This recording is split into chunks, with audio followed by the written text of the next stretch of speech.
दोस्तों स्वागत करते हैं आप सभी का और हम लेकर आए हैं देश और दुनिया की तमाम बड़ी खबरें जिसका सीधा असर आपकी जिंदगी पर पड़ता है। इसलिए इस वीडियो को अंत तक जरूर देखें जिससे कि जरूरी खबरें और महत्वपूर्ण जानकारियां आपसे मिस ना हो जाएं। दोस्तों खबरों का सिलसिला शुरू करें उससे पहले जान लेते हैं महामारी के नए अपडेट को। आपको बता दें कि अभी तक भारत में संक्रमित मरीजों की संख्या 31,95,401 हो गई है। वहीं सक्रिय मामलों की संख्या 7,07,811 पहुँच गई है। अच्छी बात यह है कि 24,28,185 मरीज ठीक होकर घर जा चुके हैं। पर दुख की बात यह है कि 58,838 मरीजों ने दम तोड़ दिया है। और इसी के साथ दोस्तों आपको बता दें कि महाराष्ट्र अभी भी सबसे ज्यादा प्रभावित राज्यों में बना हुआ है, जहां पर अभी 6,93,398 मामले हो गए हैं। वहीं तमिलनाडु में 3,85,352 मामले, जबकि आंध्र प्रदेश में 3,71,639 और वहीं कर्नाटक में 2,83,665 मामले हो गए हैं। और इसी के साथ दोस्तों बढ़ते हैं आज की पहली और बड़ी खबर की तरफ। आपको बता दें कि राहुल गांधी का वार, महंगा पेट्रोल और बढ़ते दाम, जनता को लूटे सरकार खुलेआम। दोस्तों आपको बता दें कि महामारी संकट काल के बीच जिस वक्त लोगों के सामने रोजगार की दिक्कतें हैं,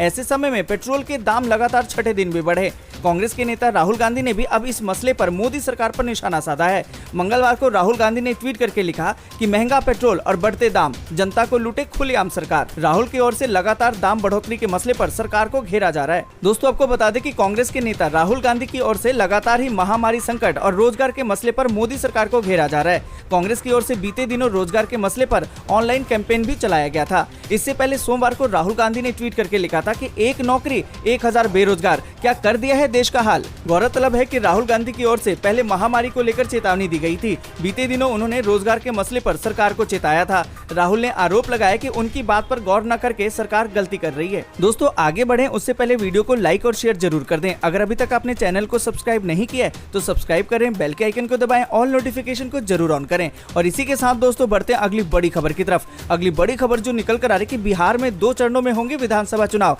घोषणा सितंबर अंत या फिर अक्टूबर में। दोस्तों आपको बता दें कि कई चरणों में बिहार में चुनाव कराए जाते हैं और इस बार विधानसभा के लिए संभवतः अधिकतम 2 चरणों में मतदान कराया जाएगा। इसके लिए घोषणा सितंबर अंत या फिर अक्टूबर में हो सकती है और मतदान नवंबर में। दोस्तों आपको बता दें कि बिहार विधानसभा का कार्यकाल 29 नवंबर तक है। उससे पहले चुनाव और नई सरकार का गठन होना है। अगर कम चरणों में मतदान होता है तो आयोग आसानी से मतदान की तिथियों को नवंबर के दूसरे सप्ताह तक खींच सकता है। महामारी काल में इससे थोड़ा वक्त भी मिलेगा और लंबी प्रक्रिया से राहत भी मिलेगी। दोस्तों आपको बता दें कि ध्यान रहे कि हाल ही में आयोग ने चुनाव के लिए गाइडलाइंस भी जारी कर दी है और उसमें सामाजिक दूरी, ऑनलाइन नामांकन, 80 साल से ज्यादा उम्र के वोटर, महामारी पॉजिटिव और दिव्यांगों के लिए पोस्टल बैलेट जैसे प्रावधान भी किए गए हैं। और दोस्तों इसी के साथ बढ़ते हैं अगली बड़ी खबर की तरफ। और आपको बता दें कि दिल्ली में कर पाएंगे अपना कारोबार, सरकार देगी ढेर सारी सहूलियतें। दोस्तों आपको बता दें कि अगर आप दिल्ली में बिजनेस शुरू करना चाहते हैं तो दिल्ली सरकार आपके लिए अनूठा मौका लेकर आई है। इसके लिए दिल्ली सरकार ने राष्ट्रीय राजधानी के लिए एक विशेष स्टार्टअप पॉलिसी पब्लिक डोमेन में डाली है। इस स्टार्टअप पॉलिसी पर राज्य सरकार ने लोगों से सुझाव मांगे हैं। दोस्तों आपको बता दें कि अगर आप नया बिजनेस शुरू करना चाहते हैं और इच्छुक हैं तो इस पॉलिसी पर आप अपने सुझाव दे सकते हैं। दिल्ली में स्टार्टअप की नई नीति के लिए सुझाव प्रक्रिया शुरू हो गई है। दोस्तों आपको बता दें कि स्टार्टअप के लिए दिल्ली को एक अग्रणी विकल्प के रूप में विकसित किया जाएगा। इसके लिए युवा उद्यमियों के साथ दिल्ली सरकार एक अहम बैठक भी कर चुकी है। आपको बता दें कि दिल्ली सरकार जल्द ही स्टार्टअप नीति का मसौदा भी जारी करेगी। स्टार्टअप पॉलिसी पर आम जनता से इनपुट लेने के लिए एक ऑनलाइन फोरम शुरू किया जाएगा। दोस्तों आपको बता दें कि एक रिपोर्ट में बताया गया है कि सितंबर 2019 में 7,000 से अधिक स्टार्टअप के साथ दिल्ली सबसे आगे है। दिल्ली स्टार्टअप का मूल्यांकन $50 बिलियन है। आपको बता दें कि एक रिपोर्ट में कहा गया है कि दिल्ली एनसीआर 12,000 स्टार्टअप के साथ 2025 में लगभग $150 बिलियन के संचयी मूल्यांकन के साथ पूरे विश्व में एक स्टार्टअप हब में से एक बन सकता है। दोस्तों हम आपसे भी पूछना चाहेंगे कि अगर आप अपना कोई स्टार्टअप शुरू करना चाहते हैं तो एक बार कमेंट करके जरूर बताएं। और इसी के साथ दोस्तों बढ़ते हैं अगली बड़ी खबर की तरफ। और आपको बता दें कि अभी करा लें बिजली कनेक्शन, वरना जुर्माने के रूप में भरना होगा 10 साल का बिल। दोस्तों आपको बता दें कि प्रधानमंत्री सौभाग्य योजना के तहत जिन लोगों ने अभी कनेक्शन नहीं लिया है वे ले लें, अन्यथा जुर्माना तगड़ा लगेगा। वह भी 1-2 साल का नहीं बल्कि 10 सालों का बिल आपको जुर्माने के रूप में भरना होगा। इतना ही नहीं, जुर्माने की राशि जमा न करने पर कुर्की की कार्रवाई भी की जाएगी। इसके लिए राजस्व विभाग की भी सहायता ली जाएगी। आपको बता दें कि योजना को लेकर बिजली विभाग के अधिकारी लगातार ये प्रयास कर रहे हैं कि सभी ग्रामीण कनेक्शन ले लें, लेकिन अभी भी बहुत ऐसे हैं जिन्होंने कनेक्शन नहीं लिया है। ऐसे में योजना समाप्त होने के बाद गाँव-गाँव की जाँच होगी और फिर इसकी कार्रवाई की जाएगी।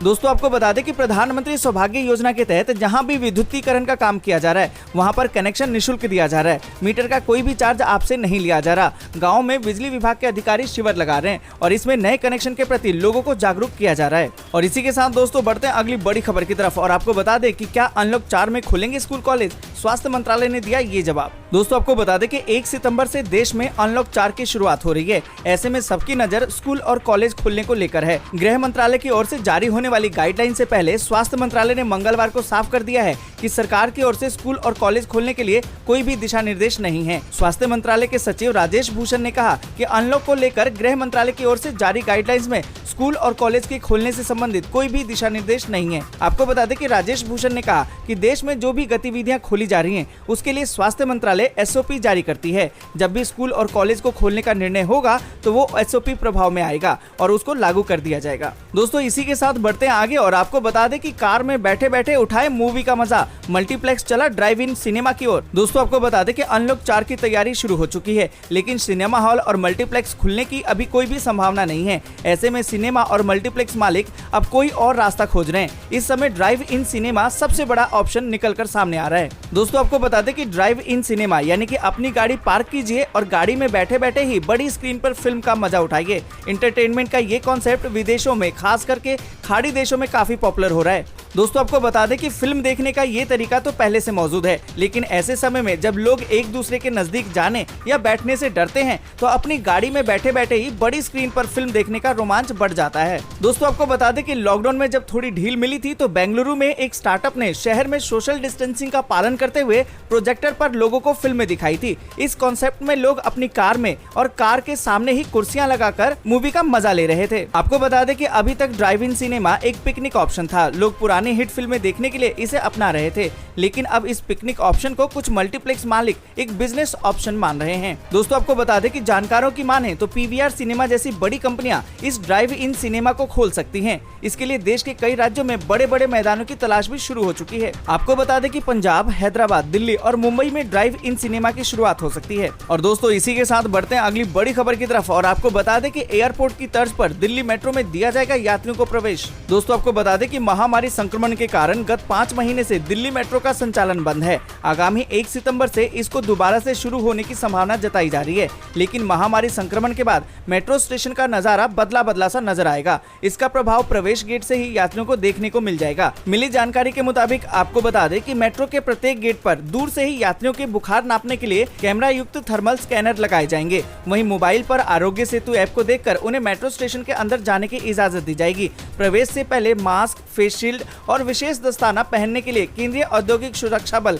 के जवान यात्रियों की जांच करते दिखेंगे। वहीं विशेष हैंडल लगे हुए मेंटल डिटेक्टर से तलाशी ली जाएगी। दोस्तों आपको बता दें कि CISF के वरिष्ठ अधिकारी ने बताया कि एयरपोर्ट की तर्ज पर मेट्रो स्टेशन पर व्यवस्था की जा रही है। दोस्तों आपको बता दें कि महामारी काल से पहले दिल्ली NCR में 285 मेट्रो स्टेशन से रोजाना करीबन 24 लाख यात्री मेट्रो से यात्रा करते थे। मेट्रो स्टेशन की सुरक्षा और यात्रियों की जाँच के लिए 12,000 से ज्यादा CISF के जवानों की तैनाती की गई है। और दोस्तों इसी के साथ बढ़ते हैं अगली बड़ी खबर की तरफ और आपको बता दें कि नोएडा के 20,000 मजदूरों के रहने का इंतजाम कर रहे हैं सोनू सूद। उनको दिलवाएंगे रोजगार। दोस्तों आपको बता दें कि लॉकडाउन के बाद लोगों के रॉबिनहुड बने अभिनेता सोनू सूद ने नोएडा में 20,000 प्रवासी श्रमिकों के रहने की व्यवस्था करने का खुलासा किया है। आपको बता दें कि लॉकडाउन के दौरान प्रवासियों को उनके घर भेजने में सहायता करने से लेकर प्रशंसा पाने वाले सूद ने ये खबर इंस्टाग्राम पर साझा की है। उन्होंने ये भी कहा कि पहल प्रवासी रोजगार के तहत कई श्रमिकों को नोएडा के कपड़ा कारखानों में रोजगार भी दिलवाया गया है। बाकी कामगारों के लिए रोजगार का इंतजाम किया जा रहा है। दोस्तों आपको बता दें कि सोनू सूद ने इंस्टाग्राम पर लिखा, मुझे खुशी है कि अब तक 20,000 प्रवासी श्रमिकों के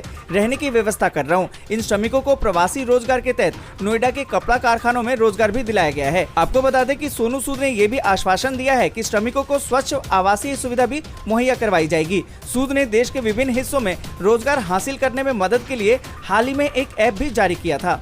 दोस्तों अगर आप भी प्रवासी मजदूर हैं, आप अपने राज्य को छोड़कर दूसरे राज्य में अगर काम की तलाश में हैं, तो आप भी सोनू सूद जी से मदद मांग सकते हैं। और साथ ही इस खबर के बारे में आप क्या सोचते हैं कमेंट करके जरूर बताएं। और इसी के साथ दोस्तों बढ़ते हैं अगली बड़ी खबर की तरफ और आपको बता दें कि 14 सितंबर से शुरू हो सकता है संसद का मानसून सत्र। सिटिंग अरेंजमेंट में होगा ये बड़ा बदलाव। दोस्तों आपको बता दें कि महामारी संकट के बीच संसद के मानसून सत्र को लेकर तैयारियां अब शुरू हो गई हैं। संसदीय मामलों की कैबिनेट कमेटी ने 14 सितंबर से 1 अक्टूबर तक संसद सत्र को चलाने का प्रस्ताव रखा है। इस दौरान दोनों सदनों में महामारी के कारण काफी सावधानियां बरती जाएंगी। आपको बता दें कि सूत्रों के अनुसार मानसून सत्र में इस बार 18 बैठकें होंगी। ऐसे में संसद के दोनों सदनों के लिए तैयारियां तेज कर दी गई हैं, क्योंकि मार्च में महामारी संकट के बढ़ जाने के बाद पहली बार सदन की कार्रवाई होगी। आपको बता दें कि लोकसभा और राज्यसभा में सांसदों के बैठने के लिए विशेष व्यवस्था की जाएगी, जिसके तहत मौजूदा सीटों के अलावा गैलरी में भी सांसद बैठते हुए दिखाई देंगे। राज्यसभा सचिवालय के मुताबिक सांसद गैलरी और चैम्बर दोनों जगह बैठेंगे। बता दें कि 1952 के बाद ऐसा पहली बार होगा जब इस तरह की व्यवस्था की जाएगी। राज्यसभा में इस दौरान 60 सदस्य चैम्बर में बैठेंगे और 51 गैलरी में, और बाकी 132 को चैम्बर में बिठाया जाएगा। इसी तरह का सिस्टम लोकसभा में भी लागू किया जाएगा। और इसी के साथ दोस्तों बढ़ते हैं अगली बड़ी खबर की तरफ, और आपको बता दें कि विदेश की फ्लाइट पकड़ने से पहले दिखाना होगा महामारी नेगेटिव सर्टिफिकेट। सरकार कर रही है विचार। दोस्तों आपको बता दें कि भारत से विदेश की यात्रा पर जाने वाले हवाई यात्रियों को केंद्र सरकार सफर पर निकालने से पहले महामारी टेस्ट करवाने को कह सकती है। केंद्र इस फैसले को लेने पर तब मजबूर हुई जब हांगकांग ने एयर इंडिया की फ्लाइट को 31 अगस्त तक बैन कर दिया। इस फ्लाइट से दिल्ली से हांगकांग पहुंचे 11 व्यक्ति महामारी पॉजिटिव पाए गए थे। आपको बता दें कि अंग्रेजी वेबसाइट इंडियन एक्सप्रेस की रिपोर्ट के मुताबिक नागरिक उड्डयन मंत्री हरदीप सिंह पुरी ने हांगकांग की घटना का अप्रत्यक्ष रूप से जिक्र करते हुए कहा कि कुछ लोग एक जगह से दूसरी जगह गए और महामारी पॉजिटिव थे। अब वो देश फ्लाइट को सस्पेंड करना चाहता है। केंद्रीय मंत्री ने कहा कि हमारी राय है कि जो भी व्यक्ति दूसरे देशों से भारत आएगा उसके पास RT-PCR टेस्ट सर्टिफिकेट होना चाहिए। मैं तो ये भी कहूंगा कि जो लोग भारत से दूसरे देश जा रहे हैं वे भी फ्लाइट पकड़ने से पहले अपना महामारी टेस्ट की रिपोर्ट साथ में रख लें। दोस्तों आपको बता दें कि अभी अंतर्राष्ट्रीय विमान से भारत आने वाले हवाई यात्रियों के लिए सरकार ने 7 दिनों का सरकारी क्वारंटीन और 7 दिनों का होम क्वारंटीन की घोषणा की है। हालांकि इस नियम से उन्हें छूट दी गई है जो विमान के उड़ान भरने के 96 घंटे पहले का महामारी नेगेटिव सर्टिफिकेट दिखा सके। और इसी के साथ दोस्तों बढ़ते हैं अगली बड़ी खबर की तरफ। अगली बड़ी खबर जो निकल कर आ रही कि टिकटॉक ने ठोक दिया अमेरिकी राष्ट्रपति ट्रंप पर मुकदमा, बैन को बताया चुनावी हथकंडा। दोस्तों आपको बता दें कि चीनी ऐप टिकटॉक ने अमेरिकी राष्ट्रपति डोनाल्ड ट्रंप के द्वारा उसे बैन करने के आदेश के खिलाफ मुकदमा ठोक दिया है। टिकटॉक ने सख्त टिप्पणी करते हुए कहा कि ट्रंप ने फिर से चुनाव जीतने के लिए चीन विरोधी गतिविधियां बढ़ा दी हैं। दोस्तों आपको बता दें कि ये मुकदमा लॉस एंजलिस के फेडरल कोर्ट में किया गया है और इसमें प्रतिवादियों के रूप में अमेरिकी राष्ट्रपति ट्रंप, अमेरिकी वाणिज्य मंत्रालय और वाणिज्य मंत्री विल्बर रॉस का नाम है। दोस्तों आपको बता दें कि टिकटॉक और उसकी पेरेंट कंपनी बाइटडांस ने राष्ट्रपति कार्यालय के इन आरोपों को खारिज कर दिया कि वह अमेरिका की राष्ट्रीय सुरक्षा के लिए खतरा है। कंपनी ने कहा कि निजता की रक्षा और टिकटॉक के अमेरिकी यूजर्स के डेटा को सुरक्षित रखने के लिए कंपनी असाधारण उपाय करती है। दोस्तों आपको बता दें कि न्यूज एजेंसी राइटर्स के मुताबिक टिकटॉक ने कहा कि 3 नवंबर को होने वाले अमेरिकी चुनाव में ट्रंप दोबारा चुने जाने के लिए जो चीनी विरोधी व्यापक अभियान चला रहे हैं ये उसी का हिस्सा है। और इसी के साथ दोस्तों बढ़ते हैं अगली बड़ी खबर की तरफ, और आपको बता दें कि नई शिक्षा नीति से सदेगी राजनीति भी, 50 करोड़ लोगों पर निगाहें, प्रचार प्रसार का खाका तैयार। दोस्तों आपको बता दें कि नई शिक्षा नीति अकेले सिर्फ शैक्षणिक सुधारों की मुहिम नहीं होगी बल्कि एक बड़े वर्ग को साधने का माध्यम भी बनेगा। जिस तरह से नीति के दायरे को व्यापक रूप दिया गया है उसमें करीबन 50 करोड़ लोगों को प्रत्यक्ष और परोक्ष तरीके से इसका लाभ सीधा मिलेगा। सीधे फायदे की बात करें तो स्कूली बच्चों को मिड डे मील के साथ अब नाश्ता भी मिलेगा। मौजूदा समय में करीबन 12 करोड़ स्कूली बच्चों को मिड डे मील मिल रहा है। इस तरह शिक्षकों को भी नीति से सीधा फायदा मिलेगा, जिनकी नौकरी की शर्तों में सुधार होगा। साथ ही आने वाले दिनों में उनसे पढ़ाई के अलावा कोई दूसरा काम नहीं लिया जाएगा। वैसे भी शिक्षा नीति के अमल में सरकार के साथ संगठन के जुड़ने के कुछ यही मायने हैं। सरकार और संगठन दोनों ने इसको लेकर अपनी सीमाएं तय कर ली हैं। सरकार जहां नीति के जरिए शैक्षणिक सुधारों को जल्द से जल्द जमीन पर उतारने में जुटी है, वहीं संगठन इसके जरिए मिलने वाले फायदे की बात लोगों तक पहुंचाने का काम करेगी। फिलहाल दोनों का ही मकसद बिल्कुल साफ है कि वह नीति को ज्यादा से ज्यादा प्रचारित करने में जुटे। और दोस्तों इसी के साथ बढ़ते हैं अगली बड़ी खबर की तरफ, और आपको बता दें कि नहीं मानी तेजस्वी की बात, जेडीयू में जाएंगे रघुवंश प्रसाद। दोस्तों आपको बता दें कि चुनावी माहौल के बीच बिहार की राजनीति में काफी हलचल नजर आ रही है। अब राष्ट्रीय जनता दल के वरिष्ठ नेता और पूर्व केंद्रीय मंत्री रघुवंश प्रसाद सिंह को लेकर कयास लगाए जा रहे हैं कि वह आने वाले वक्त में जनता दल यूनाइटेड का दामन थाम सकते हैं। रघुवंश प्रसाद सिंह आरजेडी से नाराज हैं और इसी कारण उन्होंने जून में पार्टी के उपाध्यक्ष पद से इस्तीफा दे दिया था। रघुवंश को मनाने की तमाम कोशिशें अब फेल नजर आ रही हैं। रघुवंश प्रसाद सिंह को मनाने के लिए रविवार को दिल्ली पहुंचने के बाद आरजेडी नेता तेजस्वी यादव ने भी उनसे मुलाकात की थी। और इस्तीफा वापस लेने का अनुरोध किया था। इसके बावजूद भी रघुवंश प्रसाद सिंह नहीं माने। ऐसे में अब इस बात के कयास लगाए जा रहे हैं कि रघुवंश प्रसाद सिंह की नाराजगी अब खत्म नहीं होती है तो क्या वह दूसरे किसी पार्टी में जा सकते हैं। दोस्तों आपको बता दें कि रघुवंश प्रसाद सिंह की नाराजगी की सबसे बड़ी वजह राज्यसभा नहीं भेजा जाना है। 2014 में लोकसभा चुनाव हारने के बाद से रघुवंश प्रसाद सिंह राजनीतिक तौर पर हाशिए पर आ गए और उन्हें उम्मीद थी कि इस साल उन्हें राज्यसभा भेजा जाएगा, मगर आरजेडी सुप्रीमो लालू प्रसाद ने अमरेंद्रधारी सिंह और प्रेमचंद गुप्ता को राज्यसभा भेजा। और दोस्तों इसी के साथ बढ़ते हैं आगे और आपको बता दें कि आनंद शर्मा ने तोड़ी चुप्पी, बोले सुझाव देने का मतलब पार्टी से मतभेद नहीं। दोस्तों आपको बता दें कि कांग्रेस पार्टी में अध्यक्ष पद को लेकर छिड़ा मसला भले ही सुलझ गया हो, लेकिन संगठन को लेकर लिखी गई चिट्ठी का मुद्दा अभी शांत नहीं हुआ है। सोमवार को कांग्रेस कार्य समिति की बैठक में पार्टी के वरिष्ठ नेता अहमद पटेल ने आनंद शर्मा पर पत्र लिखने का आरोप लगाया था और अब इस पर आनंद शर्मा का जवाब आया है। आपको बता दें कि आनंद शर्मा ने ट्वीट करके कहा कि बीजेपी से मुकाबला करने के लिए भारत को एक मजबूत विपक्ष की जरूरत है। ईमानदारी से सुझाव देने का मतलब पार्टी से मतभेद नहीं हो सकता। काश सभी साथियों ने इसे पढ़ा होता। उन्होंने कहा कि पत्र पार्टी के सर्वोत्तम हित के साथ लिखा गया था और देश में वर्तमान माहौल पर साझा चिंताओं को व्यक्त किया गया था। दोस्तों आपको बता दें कि CWC की बैठक में अंबिका सोनी ने पत्र लिखने वालों के खिलाफ कार्रवाई की मांग की थी। उन्होंने कहा था कि जिस किसी ने भी अनुशासनहीनता की है उस पर कांग्रेस के संविधान के अनुसार निर्णय लिया जाना चाहिए। और इसी के साथ दोस्तों बढ़ते हैं आगे और आपको बता दें कि चिराग पासवान ने कहा कि नीतीश कुमार जी और नीट की परीक्षाओं को स्थगित करने के लिए केंद्र से करे अनुरोध। दोस्तों आपको बता दें कि लोक जनशक्ति पार्टी के अध्यक्ष चिराग पासवान ने महामारी और बाढ़ से उत्पन्न हुई परिस्थितियों के चलते नीट और जेईई मेंस की परीक्षाओं को स्थगित करने के संबंध में सीएम नीतीश कुमार को पत्र लिखा है। पत्र के माध्यम से चिराग ने नीतीश कुमार से कहा कि वह केंद्र सरकार से इन परीक्षाओं को स्थगित करने का अनुरोध करे।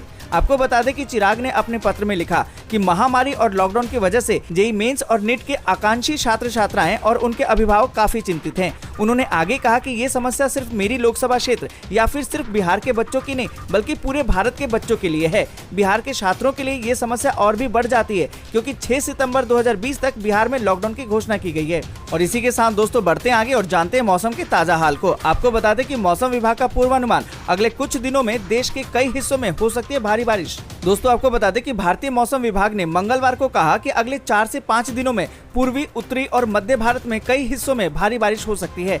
इसके साथ ही विभाग ने बारिश को लेकर उड़ीसा के 26 अगस्त और छत्तीसगढ़ के लिए 27 अगस्त को रेड अलर्ट जारी कर दिया है। राष्ट्रीय मौसम पूर्वानुमान केंद्र के अनुसार अगले 5 दिनों में पूर्वी, मध्य और उत्तरी भारत में व्यापक स्तर पर बारिश हो सकती है। इसके अलावा इन इलाकों में भारी बारिश भी हो सकती है। मौसम विभाग ने बताया कि अगले 4-5 दिन में बंगाल की खाड़ी के ऊपर और इसके आसपास बने कम दाब के क्षेत्र के पश्चिमी उत्तर पश्चिमी की ओर बढ़ने के आसार हैं। इस स्थिति के चलते उड़ीसा, गंगा तटीय पश्चिम बंगाल और झारखंड में 28 अगस्त तक भारी से बहुत भारी बारिश होने का अनुमान है। इसके अलावा छत्तीसगढ़, मध्य प्रदेश और पश्चिमी राजस्थान में 26 से 28 अगस्त के बीच में भारी बारिश होने का अनुमान है। वहीं हिमाचल प्रदेश, उत्तराखंड, छत्तीसगढ़ और झारखंड के निर्जन इलाकों में भारी से अत्यधिक भारी बारिश हो सकती है। और इसके साथ ही आपको बता दें कि दिल्ली, उत्तर प्रदेश, पश्चिमी राजस्थान, पूर्वी मध्य प्रदेश, विदर्भ यानी कि महाराष्ट्र, बिहार, पश्चिम बंगाल, सिक्किम, असम, मेघालय, तेलंगाना, तमिलनाडु, पुडुचेरी और कराईकाल में 26 अगस्त को भारी बारिश का अनुमान है। दोस्तों आज के लिए बस इतना ही। वीडियो को लाइक और शेयर जरूर कर दें। अगर अभी तक आपने चैनल को सब्सक्राइब नहीं किया है तो सब्सक्राइब करें, बेल के आइकन को दबाएं, ऑल नोटिफिकेशन को जरूर ऑन करें।